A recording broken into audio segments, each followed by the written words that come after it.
नमस्कार। आगामी लोकसभा चुनाव को लेकर विधानसभा के दरौली ग्राम सभा में बहुजन समाज पार्टी के तत्वाधान में गांव चलो अभियान के तहत समीक्षा बैठक हुई, जिसमें भाजपा सांसद लोकसभा में पार्टी के सांसद को अभद्र टिप्पणी करने पर कड़ी नाराजगी व्यक्त की है। जिला उपाध्यक्ष परवेज खान ने कहा कि भाजपा सरकार में महंगाई चरम सीमा पर है, बेरोजगारी बढ़ रही है, पुलिस प्रशासन आपराधिक घटनाओं पर अंकुश लगाने में विफल साबित हो रहे हैं, अराजकता और भ्रष्टाचार बढ़ गया है। उन्होंने कहा कि जमनिया विधानसभा में सड़क, पानी, बिजली जैसी समस्याओं का अंबार लगा हुआ है। उन्होंने पार्टी के कार्यकर्ताओं से क्षेत्र की समस्याओं पर चर्चा भी की। उन्होंने कहा भाजपा केवल धार्मिक मुद्दों को उठाकर लोगों के बीच चुनावी रोटियां सेकती है। वहीं खबर दिलदार नगर से है।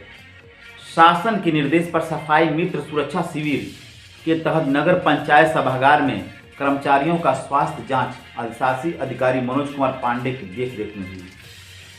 स्वच्छ भारत मिशन की एसडीएम मीना दुबे ने बताया कि इस शिविर में नगर पंचायत कर्मियों सहित 18 सफाई कर्मियों की स्वास्थ्य परीक्षण किया गया।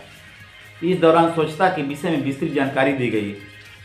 इस मौके पर लिपिक घनश्याम सिंह, एसडीएम प्रभारी गौतम बुद्ध सहित अन्य कर्मचारी भी मौजूद रहे। खबर काशनाबाद से है।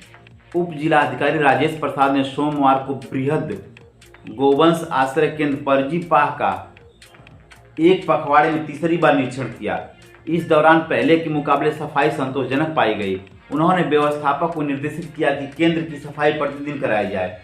उप जिलाधिकारी राजेश प्रसाद ने बताया कि बीते 11 सितंबर को जिलाधिकारी निरीक्षण के दौरान यहां पर गंदगी तथा कई अनियमितताएं पाई थी। स्कूल ठीक कराने के 3 दिन के समय दिया गया था, लेकिन 10 दिन के अंदर भी साफ सफाई संतोषजनक नहीं मिली। केंद्र व्यवस्थापक के साथ प्रभारी सचिव एवं खंड विकास अधिकारी को निर्देशित किया गया था कि केंद्र की सारी व्यवस्था अतिशीघ्र ठीक हो जानी चाहिए। उक्त जांच रिपोर्ट से जिलाधिकारी को अवगत कराया गया है। गहमर में नमामि गंगे योजना के तहत किसानों को जैविक खेती करने के लिए प्रेरित करने के लिए स्थानीय गांव के पंचायत भवन पर सोमवार को जैविक खेती जागरूकता शिविर का आयोजन किया गया। इसमें गांव तथा अगल बगल के किसानों ने अपना पंजीयन कराकर जैविक खेती करने का संकल्प लिया। एसडीएम गिरीश ने कहा कि अधिक से अधिक किसान इसमें अपना पंजीयन कराकर सरकार द्वारा दिए जाने वाले अनुदान का लाभ उठा सकते हैं। उन्होंने बताया कि जैविक खेती करने से मिट्टी की उर्वरा शक्ति बढ़ती है एवं उत्पाद स्वादिष्ट एवं स्वास्थ्य के लिए लाभदायक होता है। जैविक खेती करने वाले किसानों को सरकार द्वारा अनुदान दिया जाएगा। इसमें पहले साल प्रति हेक्टेयर 1200, दूसरे साल प्रति हेक्टेयर 1000 तथा तीसरे वर्ष प्रति हेक्टेयर 900 रुपये का अनुदान तथा रजिस्ट्रेशन से लेकर प्रमाण पत्र, जैविक ट्रेनिंग इत्यादि निःशुल्क सरकार द्वारा दिया जाएगा। गाजीपुर में यानी शहर और ग्रामीण क्षेत्रों में डेंगू और मलेरिया के प्रकोप से बचाव के लिए नगर पालिका प्रशासन अलर्ट मोड में आ गया है। नगर पालिका के कर्मचारियों की ओर से बचने के लिए सभी वार्डों में साफ सफाई और फॉगिंग अभियान को तेज करने के साथ साथ युद्ध स्तर पर एंटी लार्वा चूना व मेथानियाल का छिड़काव शुरू कराया गया है। मोहल्लों के लोगों को डेंगू से बचाव के लिए जागरूक भी किया जा रहा है। खाद्य एवं सफाई निरीक्षक एहसान आलम ने बताया कि बुखार के बढ़ते प्रकोप को देखते हुए सभी वार्डों में डेंगू और मलेरिया बुखार से लोगों को बचाने तथा अन्य संक्रामक रोगों की रोकथाम के लिए विशेष साफ सफाई व फॉगिंग अभियान के अलावा एंटी लार्वा चूना मेलाथियान का छिड़काव कराया जाना है। डेंगू का लार्वा साफ पानी पर पैदा होता है, इसलिए जलभराव वाले क्षेत्रों में टीम बनाकर छिड़काव कराया जा रहा है। गहमर में रेल ठहराव समिति व भूतपूर्व सैनिक संगठन ने सोमवार को स्थानीय रेलवे स्टेशन पर एक दिवसीय सांकेतिक धरना दिया। इसमें कोरोना काल से इस्लामपुर दिल्ली मगध एक्सप्रेस, जयनगर आनंद विहार गरीब रथ एक्सप्रेस व कामाख्या भगत की कोठी एक्सप्रेस को खत्म हुए ठहराव को पुनः शुरू कराने की मांग की गई। इस दौरान रेल प्रशासन को चेताया गया कि लंबे समय से चल रही मांग पूरी नहीं हुई तो 30 सितंबर से अनवरत आंदोलन करने को बाध्य होंगे। अखंड सिंह ने बताया कि कोरोना को कारण बताकर गहमर रेलवे स्टेशन से आनंद विहार, जयनगर आनंद विहार, गरीब रथ, इस्लामपुर नई दिल्ली, इस्लामपुर मगध एक्सप्रेस एवं कामाख्या भगत की कोठी कामाख्या एक्सप्रेस का स्टेशन से ठहराव खत्म कर दिया गया। कई बार इस संबंध में रेलवे प्रशासन को अवगत कराया गया, लेकिन रेलवे अधिकारियों पर हमारी मांगों का कोई असर नहीं हो रहा है। इसको लेकर 30 सितंबर से रेलवे स्टेशन परिसर में अनवरत अनिश्चितकालीन अनशन पर बैठे जाएंगे और यदि उसके बाद भी मांगे नहीं मांगी गई तो ट्रैक जाम कर रेलवे के पहिया को रोकने का काम करेंगे। राम सिंह ने कहा कि 27 जुलाई 2021 को गहमर रेलवे स्टेशन परिसर में रेलवे के अधिकारियों एवं जिला प्रशासन ने समझौता भी किया कि यथाशीघ्र आपकी समस्या का हल हो जाएगा, लेकिन आज 2 वर्ष बीत जाने के बाद भी समस्या का हल नहीं हो रहा है। पूर्व सैनिक सूबेदार मेजर मार्कंडे सिंह ने कहा कि सैनिक बाहुल्य गांव के रेलवे स्टेशन को अभी तक कोविड का गढ़ समझा हुआ है। जनपद में बाल विकास पुष्टाहार विभाग की ओर से 30 सितंबर तक पोषण पखवाड़ा चलाया जा रहा है। इस पखवाड़े में कुपोषित बच्चों और गर्भवती माताओं को कुपोषण से बचाव को लेकर कई तरह के कार्यक्रमों के माध्यम से बचाव के उपाय बताए जा रहे हैं। इसे लेकर पोषण पाठशाला का आयोजन कचहरी स्थित NIC में करते हुए कर्मचारियों ने कुपोषण से बचाव के लिए जानकारी दी गई। इसमें 6 माह से छोटे शिशुओं के लिए पोषण सेवाएं दी गई हैं। जिला कार्यक्रम अधिकारी दिलीप कुमार पांडे ने बताया कि NIC के माध्यम से CDPO सहित आंगनबाड़ी केंद्रों पर पोषण पाठशाला में ऑनलाइन शामिल हुई। उन्होंने बताया कि इस पाठशाला में विभागीय अधिकारियों के अतिरिक्त विशेषज्ञों द्वारा निर्धारित थीम पर हिंदी में विस्तार से 6 माह से कम बच्चों को कुपोषण से कैसे बचाया जाए इसकी जानकारी भी दी गई।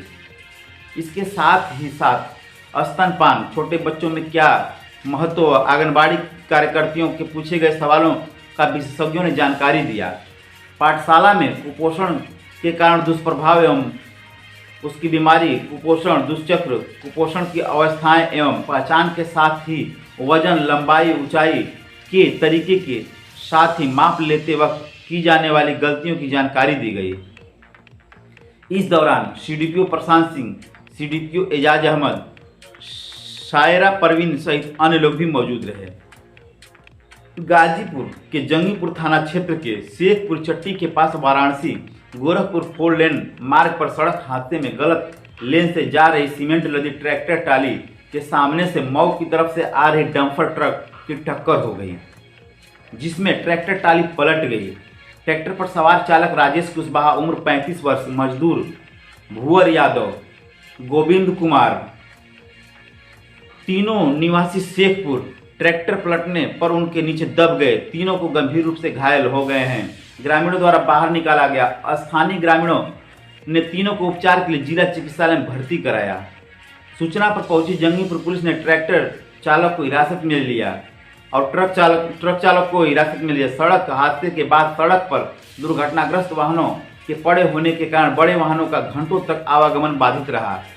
स्थानीय ग्रामीणों ने बताया कि 2 पहिया 4 पहिया वाहन चालक गलत लेन से चलने के साथ ही यातायात नियमों का पालन नहीं कर रहे हैं, जिससे 4 लेन पर रोजाना दुर्घटनाएं हो रही हैं। पुलिस द्वारा यातायात नियमों का पालन नहीं करने वाले पर कार्रवाई नहीं कर रहे हैं। गाजीपुर किसी भी प्रकार के आपदा आने पर उससे बचाव के तरीके के बारे में जागरूकता के लिए अब शिक्षकों को भी प्रशिक्षित किया जाएगा। इस प्रशिक्षण में प्राथमिक विद्यालयों से लेकर उच्च शिक्षण संस्थानों के शिक्षक शामिल होंगे। 50-50 शिक्षकों का बैच बनाकर उन्हें प्रशिक्षण प्रदान किया जाएगा। यहाँ से प्रशिक्षण प्राप्त शिक्षक अपने अपने स्कूलों और कॉलेजों में जाकर अन्य शिक्षकों व छात्रों को बताएंगे। शासन ने आपदाओं में होने वाली जनहानि को देखते हुए बचाव के लिए स्कूल कॉलेज में जागरूकता अभियान चलाने के लिए निर्देश दिए हैं। इसके तहत आपदा विभाग को शिक्षण संस्थानों के शिक्षकों को प्रशिक्षित किया जाना है। जनपद स्तर पर 10 शिक्षकों को राज्य आपदा प्रबंधन प्राधिकरण द्वारा प्रशिक्षण देकर मास्टर ट्रेनर बनाए जाने की कवायद शुरू कर दी गई है। इसके साथ ही जनपद व तहसील स्तर पर स्कूलों व कॉलेजों में एक एक शिक्षक को प्रशिक्षित किए जाने के लिए बैच तैयार किया जा रहा है। 50-50 के बैच में होने वाले प्रशिक्षण के लिए जिला मुख्यालय पर जगह का भी चयन किया जा रहा है। जनपद स्तर पर प्रशिक्षण के दौरान शिक्षकों को आपदा से बचाव संबंधी पोस्टर, बुकलेट, सीडी व ईमेल पर विभिन्न आपदाओं से बचाव संबंधी लघु फिल्म व निर्देश भी दिए जाएंगे। प्रशिक्षित शिक्षक अपने स्कूलों में जाकर अन्य शिक्षकों के साथ ही छात्र छात्राओं को आपदा से बचाव के बारे में जानकारी देंगे। ट्रेनिंग के दौरान उपलब्ध लघु फिल्म को देखेंगे और बचाव के तरीके बताएंगे। एडीएम वित्त एवं राजस्व अरुण कुमार सिंह ने बताया कि जिले में हर विद्यालय के अध्यापक को दैवीय एवं मानव जाति आपदाओं से निपटने के लिए प्रशिक्षित किया जाएगा। इसके लिए 50-50 का बैच बनाकर उन्हें आपदा से बचाव की ट्रेनिंग दी जाएगी। इसके लिए तैयारी शुरू कर ली गई है।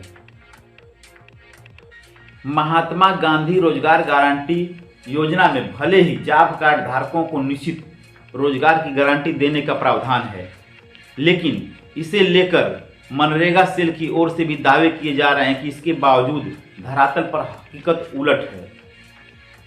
मनरेगा जॉब कार्ड धारकों को इसका लाभ नहीं मिल रहा है, जबकि गाजीपुर में 6,91,815 श्रमिक पंजीकृत हैं। इसमें से एक्टिव श्रमिकों के काम मांगने के बाद भी काम नहीं मिल रहा है। श्रमिकों को काम नहीं मिलने से उन्हें परेशानियों का सामना करना पड़ रहा है। कार्य नहीं मिलने के कारण श्रमिकों को दूसरे प्रदेश में रोजगार के लिए जाना पड़ रहा है।